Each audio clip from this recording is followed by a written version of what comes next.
Hello, hi. My name is Nitin Raj, and I'm a project professional with. Why I'm giving all these kind of formal introduction? Uh, मेरा नाम नितिन राज है, मतलब हमारा नाम नितिन राज है। हम बिहार से हैं और खगड़िया ज़िला से हैं और हम बाहर में नौकरी करते हैं। यही मेरा इंट्रोडक्शन है। हम ये ब्लॉग उन सारे मित्रों के लिए बना रहे हैं जो थोड़ा अंग्रेजी में स्ट्रगल करते हैं, जैसे हम भी करते थे। अब थोड़ा ठीक हो गया तो सोचे कि ज्ञान देते हैं, ज्ञान देते मतलब पेलते हैं। तो बेसिकली बहुत बेसिक से शुरू करते हैं। एंदा से। एंदा मतलब कोई हम लैंग्वेज चेंज नहीं किए, कन्नड़ में नहीं बात कर रहे हैं। आर्टिकल जो है ए एंदा, उसके बारे में। तो बेसिकली मेरे को लगा कि यार अब एंदा बहुत बेसिक है, लेकिन मेरे को लगता है कि द का यूज़ तो एटलीस्ट कॉर्पोरेट्स में भी बहुत अच्छे अच्छे लोग नहीं कर पाते और बहुत कोई नहीं जानते। मतलब कि द बहुत थोड़ा सा स्पेसिफिक वे में यूज़ होता है। तो अभी छोटी छोटी गलतियों को सुधार के आगे बढ़ते, बेबी स्टेप्स लेंगे। हर दिन एक हर हर हर व्लॉग में एक कुछ नया बताएंगे। तो ए अंदा का बेसिकली क्या है कि आर्टिकल है, किसी वर्ड के आगे लगता है तो ज़्यादा स्पेसिफाई करता है कि एक लड़का है तो ए बोले, अ बॉय बोले। अच्छा, ए मतलब अ बॉय होता है, लैंग्वेज में अ हो जाता है तो अ बॉय बोले। वहीं पे फिर एक हाथी है, आगे ई लग गया तो एन एलिफेंट हो गया। तो यहाँ तो वॉवेल चेंज हुआ तो ए ई आई ओ यू जो लगता है किसी शब्द के आगे, तो वो उसके आगे एन हो जाता है ए की जगह। बस इतना ही फ़र्क है। और इन दोनों का यूज़ ना, मतलब किसी उस शब्द के आगे लगता है जहाँ वो सिंगुलर है, मतलब एक अकेला है। और वॉवेल का जो भी यूज़ है, जहाँ जिसका लगना है वैसे लगेगा, जैसे अ बॉय हो गया या एन एलिफेंट हो गया। और उसके अलावा क्या मतलब हाँ, अब जहाँ साइलेंट होता है आर होता है, जो एक और पेच है यहाँ पर, समझ लीजिए इसको, कि जहाँ पर वर्ड एच से भी शुरू हो रहा है, जैसा आर होता है। मतलब आवर, जो बिहार में आवर बोलते हैं, वही वाला आर, तो उसको आर बोलते हैं बेसिकली। तो हाफ एन आवर जो बोले, जैसे आधे घंटे को बोले हाफ एन आवर, तो हाफ एन आवर क्यों बोल रहे हैं?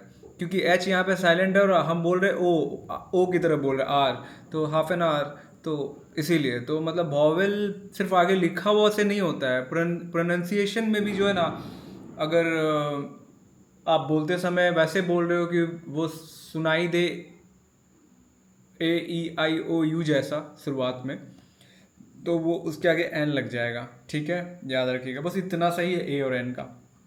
लेकिन लेकिन द का यूज़ ना स्पेसिफिक चीज़ों में होता है। द मतलब आप द जब लग गया ना, तो वो चीज़ स्पेसिफिक हो गया। हो सकता है वो अकेला ही हो, सिंगुलर ही हो, लेकिन द लगा दिए मतलब हम उसके बारे में विशेष कर बात कर रहे हैं। कि जैसे बोल सकते कि the boy who fought with me went to the jungle. अब यहाँ पे द बॉय क्यों बोले? वो एक अकेला लड़का मान लो लड़ा मेरे से। मैं किसी दोस्त को बता, the boy who fought with मी, जो लड़का मेरे से लड़ा था, लड़ा, वो जंगल चला गया। तो अब बॉय नहीं बोल सकते, बिकॉज कोई खास लड़का मेरे से लड़ा है, तो वहाँ पे द बॉय हो जाता है। द मतलब समझ रहे हो, सिंपल एक दी द बोलने के बाद ना, मतलब एकदम क्लियर हो जाता है कि हाँ, किसी एक पर्टिकुलर के बारे में बात करें। जब से अब सूर्य एक अकेला पर्टिकुलर चीज, तारा है, लेकिन तारा में सूर्य क्या अकेला एक स्पेसिफिक है, तो बोलते द सन। असन नहीं बोलेंगे, सूर्य अकेला है, लेकिन वो सन के बारे में बात हो रहा है, मतलब सूर्य स्पेसिफिक है, तो वैसे केस में भी द बोलते, the sun. The sun rises to the east, तो the moon is dazzling to night.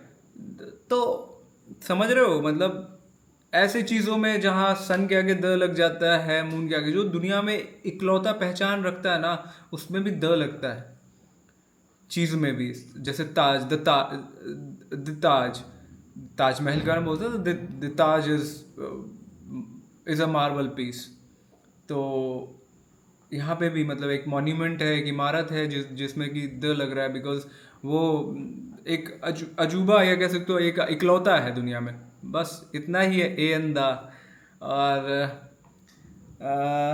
बस ये today is my first blog, आज मेरा पहला ब्लॉग है। और मेरे को लगा कि एक ऐसा प्रण लिया है कि बहुत ही लेमैन लैंग्वेज में इंग्लिश समझाते हैं यार, ये सब टीचर की तरह नहीं कि आर्टिकल हम लोग बहुत घिसे यार, ग्रामर का बुक बचपन में पढ़ना होता था, क्या क्या लंदर फंदर बहुत बहुत मड़वाए हैं हम लोग यार, इंग्लिश का ट्यूशन पढ़ने जाते थे। मेरे को वो सब नहीं बताना है कैसे क्या होता है, बहुत लेमैन लैंग्वेज में बहुत गधे की तरह इंग्लिश सीखने की जरूरत है। English is not a very tough thing, बस माहौल में नहीं इसलिए टफ हो गया है, हम हिंदी बोलने वाले देश से हैं और इंग्लिश को इसलिए ज़्यादा हैवॉक बनाया जाता है। इतना सिंपल कर देंगे ना, इतना सिंपल कर देंगे कि इंग्लिश को मजाक बना देंगे और इंग्लिश की मात बीप कर देंगे। चलो bye, see you in the next blog, bye, see you.